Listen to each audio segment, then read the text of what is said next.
NCIS has been winning hearts for over 20 years with its gripping cases and unforgettable characters, but behind the scenes, real-life tragedies have taken a painful toll. In 2025, the heartbreaking list of NCIS stars we've lost just keeps growing. Some pass peacefully, others face shocking battles that fans never knew about. Today, we take a closer look at the beloved faces who once lit up our screens and the personal pain they carried when the cameras stopped rolling. Hit like and tell us in the comments which NCIS actor left the biggest mark on your heart. David McCallum played Dr. Donald Ducky Mallard, the eccentric and deeply reflective medical examiner on NCIS. Starting the role in 2003 at age 70, David brought Ducky to life with a rare mix of wit, empathy, and quiet wisdom. Over 2 decades, his character became a comforting constant on the show, always ready with a story and always thinking about the deeper meaning of life and death. Off-screen, David's own life carried a sorrow that many fans never knew. In the late 1980s, after pouring himself into intense roles like the drama Mother Love, he was struck by the kind of heartbreak no parent should ever face. His son, Jason, whom he shared with ex-wife Jill Ireland, tragically passed away in 1989 after a battle with addiction. David would later describe the loss as a knife to the heart and admit how helpless he felt. That pain gave his portrayal of Ducky even more depth, especially in scenes where his character helped families process grief. David's personal life had its share of trials. His first marriage to actress Jill Ireland ended after 10 years when she left him for actor Charles Bronson. The betrayal cut deep, and healing took years. But in the mid-1960s, David found peace again when he met Catherine Carpenter. Their love lasted 58 years, a rare bond in Hollywood, marked by loyalty, shared strength, and quiet devotion. On September 25, 2023, David McCallum passed away of natural causes in New York. He was 90 years old. At the time, his net worth was estimated around $15 million, a reflection of a lifetime of dedication from his early days as Ilya Kuryakin to the beloved Ducky. But more than money or fame, David left behind something greater: the image of a kind, thoughtful man who made every scene and every life he touched a little more human. Ralph Waite played Jackson Gibbs, the emotionally distant father of Leroy Jethro Gibbs. He joined the show in 2008 at 80 years old, bringing quiet weight and emotional depth to a role that hit close to home in more ways than most fans ever knew. Born on June 22, 1928 in White Plains, New York, Ralph didn't start as an actor. He was once a Presbyterian minister, a man of faith seeking to guide others through life's storms. But then his own storm struck. In 1964, his 9-year-old daughter Sharon died suddenly from leukemia. That one event shattered not only his heart but his entire spiritual foundation. Ralph walked away from the church and stepped into the unknown. What followed was a journey of reinvention. Out of grief, he found acting, and in it, a way to express what words and sermons never could.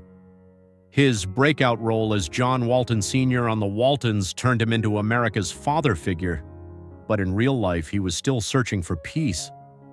2 marriages failed, and behind the comforting presence viewers adored, Ralph faced lonely nights and the ache of personal regrets. It wasn't until 1982, when he met his 3rd wife, Linda East, that Ralph finally found the emotional home he'd been missing. Together, they built something lasting. And as the years passed, Ralph became not just a better actor, but a better man. On February 13, 2014, Ralph Waite passed away of natural causes at his home in Palm Desert, California. He was 85. His net worth was estimated at $2 million, but those who knew him best would tell you Ralph's true legacy isn't in dollars. It's in the raw honesty he brought to his roles and the broken, healing heart that made him real. He didn't just play the father who learned to love, he became him. Miguel Ferrer played Assistant Director Owen Granger on NCIS Los Angeles, a hard-edged, no-nonsense figure whose toughness masked a deeply courageous soul. He joined the series at 58 years old and continued in the role until his final days, leaving fans with an unforgettable presence that mirrored his own real-life resilience.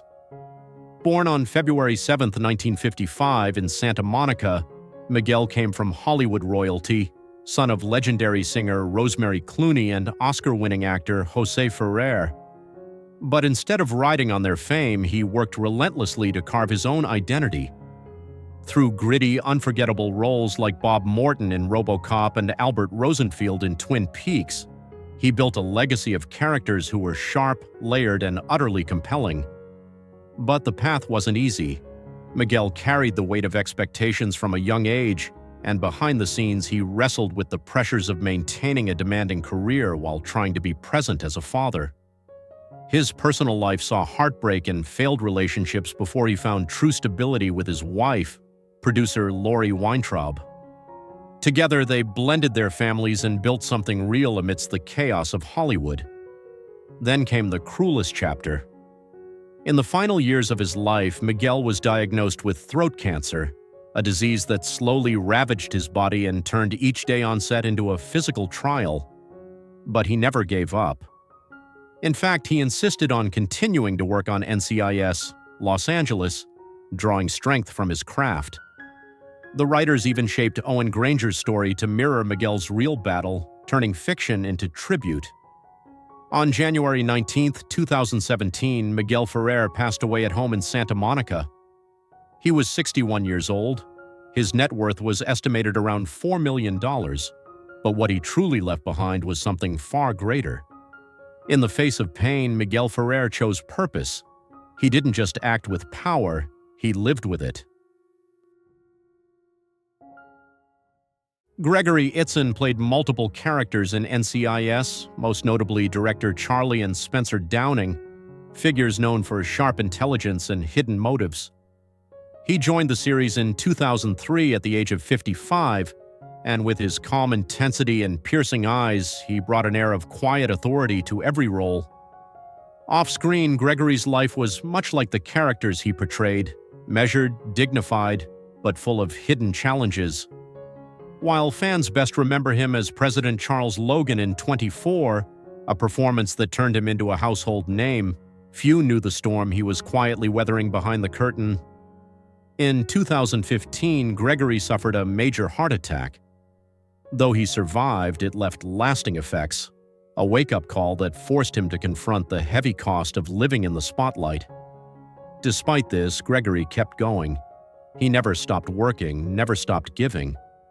While others might have slowed down, he dug even deeper, balancing fatherhood, a long-lasting marriage to his wife Judy since 1979, and the crushing demands of show business. His life was a quiet act of endurance, rarely seen but deeply felt by those close to him. Then came the final chapter. On July 8, 2022, while undergoing emergency surgery, Gregory passed away due to complications. He was 74 years old. His net worth at the time was estimated at around $3 million, but that number says little about the man he truly was. Gregory Itzin may have played men with secrets, but his greatest role was the one no script could write. A devoted father, a resilient artist, and a man who gave his all, even when no one was watching. Annie Wershing played Gail Walsh, a sharp and driven character on NCIS who made an impression even in a brief appearance. She joined the cast in 2010 at the age of 33, already known to many fans as Agent Renee Walker from 24. With her commanding screen presence and emotional range, Annie quickly became one of those faces you never forget. But behind her confident roles was a woman fighting a silent, cruel battle. In 2020, while juggling major parts in Bosch, Runaways, and The Rookie, Annie was diagnosed with an extremely rare and aggressive form of salivary gland cancer. She kept the illness private, choosing instead to keep working, keep acting, and keep smiling for her 3 young sons. One of her most haunting roles came during this hidden battle, the Borg Queen in Star Trek, Picard. Fans saw a powerful, fearsome presence on screen, but what they didn't see was Annie off camera fighting pain and fatigue with quiet dignity. It was as if she poured all her remaining strength into her characters, refusing to let cancer define her. On January 29, 2023, that fight came to a heartbreaking end. Annie passed away at just 45 years old in Los Angeles. Her death shocked the industry and left a deep void among fans and friends alike. At the time, her net worth was estimated at around $2 million, but her true legacy is something far more priceless: the courage she showed in silence and the strength she passed on to her 3 sons. In life and in art, Annie Wersching taught us what quiet bravery truly looks like. Nina Foch played Victoria Mallard on NCIS, the graceful, soft-spoken mother of Dr. Ducky Mallard, a role filled with quiet emotion and understated sorrow. Her performance may have been brief, but it echoed long after the scene ended. Behind her eyes was a lifetime of unspoken pain, and once you knew her story, that gaze was impossible to forget. Born in the Netherlands in 1924, Nina's life began with loss. Her parents divorced early, and she moved to the U.S. as a child with only her mother by her side. Though she rose to fame in An American in Paris and The 10 Commandments, her personal world was slowly crumbling behind the spotlight. 3 marriages collapsed. After her second divorce in 1964, she was left alone to raise her son Dirk, torn between work demands and the ache of long, empty nights. On screen, she often portrayed elegant women scarred by life. Off-screen, she lived it. Her heart carried too many silent bruises, and no role could disguise them all. As years passed, loneliness became a constant companion. Fame couldn't fix what had already fractured. Eventually, Nina found meaning not in applause, but in teaching. Her classroom at USC became a safe haven, a place where she poured out what life had taken from her. Then came the final blow, a devastating diagnosis: myelodysplasia. The illness quietly ravaged her blood day by day. Yet even as her strength faded, she refused to give in.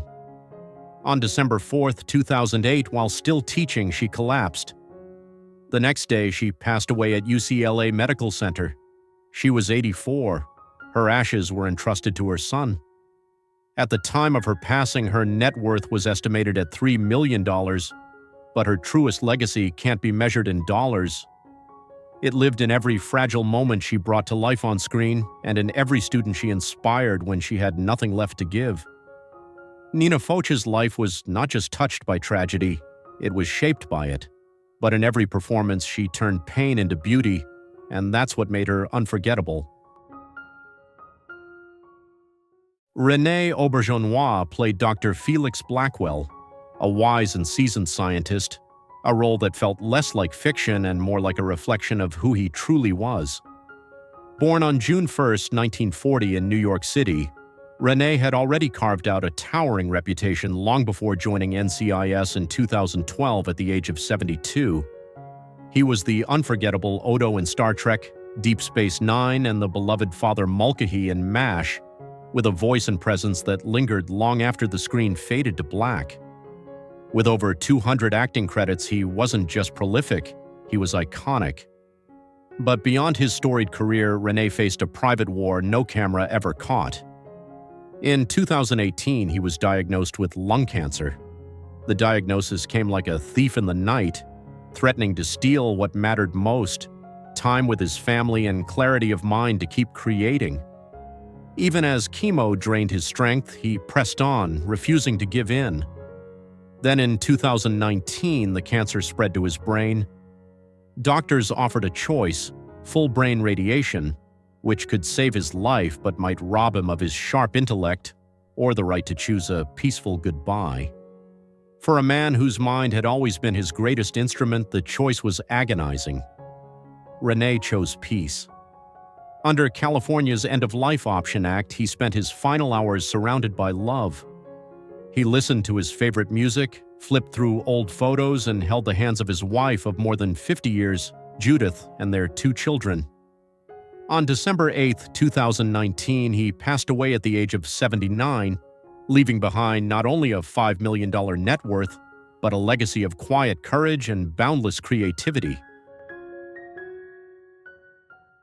Michael Gilden played Marty Pearson on NCIS, Abby Ciuto's quirky ex-boyfriend, a brief but memorable role that brought warmth and wit to the show.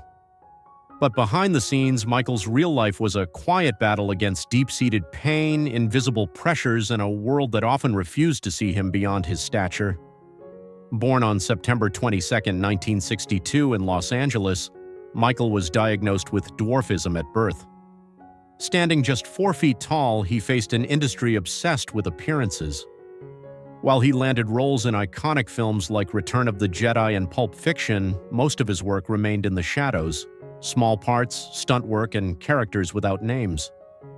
The spotlight never fully embraced him, and the constant struggle for recognition slowly chipped away at his spirit. In 2001, Michael married actress Meredith Eaton, whom he had encouraged to pursue acting. Their bond was deep, built on mutual understanding and shared challenges. Yet even their love couldn't shield him from the relentless weight of societal expectations and personal demons. On December 5, 2006, at the age of 44, Michael took his own life in his Los Angeles home. His passing was a shock to friends, colleagues, and fans alike, a tragic end to a life marked by perseverance and quiet resilience. Michael Gilden's story is a poignant reminder of the unseen battles many face. Though the world often overlooked him, his contributions to film and television remain, echoing the strength and depth of a man who gave his all, even when the world offered little in return. Vachik Mangasarian played Middle Eastern leaders like the Iranian president and Siddiqui Hassan on NCIS, men who were resilient, mysterious, and shaped by deep emotional conflict. He joined the series in his late 60s, and even in short scenes, his performances carried a quiet intensity that stuck with audiences. That power didn't come from training alone, it came from experience. Born in Iran in May 1943, Vachik left his homeland at 23 with nothing but hope. Alone and unknown, he arrived in Los Angeles and worked as a waiter just to survive. But each long night spent on his feet brought him one step closer to the dream of becoming an actor. His rise wasn't loud. It was built quietly through decades of small roles, each one leaving a mark. From Remington Steele in the 80s to the stoning of Soraya M. and Curb Your Enthusiasm, Vachik became the face of characters caught between justice and sorrow. Off-screen, though, was a man most never really knew. Vachik never married, never had children, and rarely spoke of his past. Those close to him said he carried the weight of exile like a second skin. There was something in his eyes, distant longing, that made every role feel heartbreakingly real. In 2022, tragedy struck again. As the world battled COVID-19, Vachik faced it alone. No hospital headlines, no final tribute, just a quiet farewell in his Burbank home on January 23rd at the age of 78. His net worth was estimated at around $1 million, a modest reward for a lifetime devoted to art. He didn't need fame to be unforgettable. Vachik Mangasarian gave every role the soul of a man who lost a home but never lost heart. Sam Sarpong played Bobby Jackson on NCIS, a small role yet unforgettable thanks to his effortless charisma. But the story behind that smile was filled with silent battles and dreams that never came true. Born on December 19, 1974, in London, England, Sam moved to California with his family at a young age. Like many kids, he dreamed of becoming a professional basketball player. He trained hard, played passionately in high school, and pinned all his hopes on the court. But when he was cut from his high school varsity team due to his short height, just 5 feet 9 inches, his dream collapsed overnight. It wasn't just about losing a sport. It felt like the world had closed a door on who he thought he was meant to be. That heartbreak pushed him to seek a new identity, and he found it in entertainment. With a drive to prove he was more than just his physical limits, Sam rose quickly in fashion, becoming the face of Tommy Hilfiger for over 6 years. He later transitioned into acting and hosting, and even won Best Actor at the New York Film Festival for Anchor Baby. But behind the lights, Sam battled relentless inner pressure.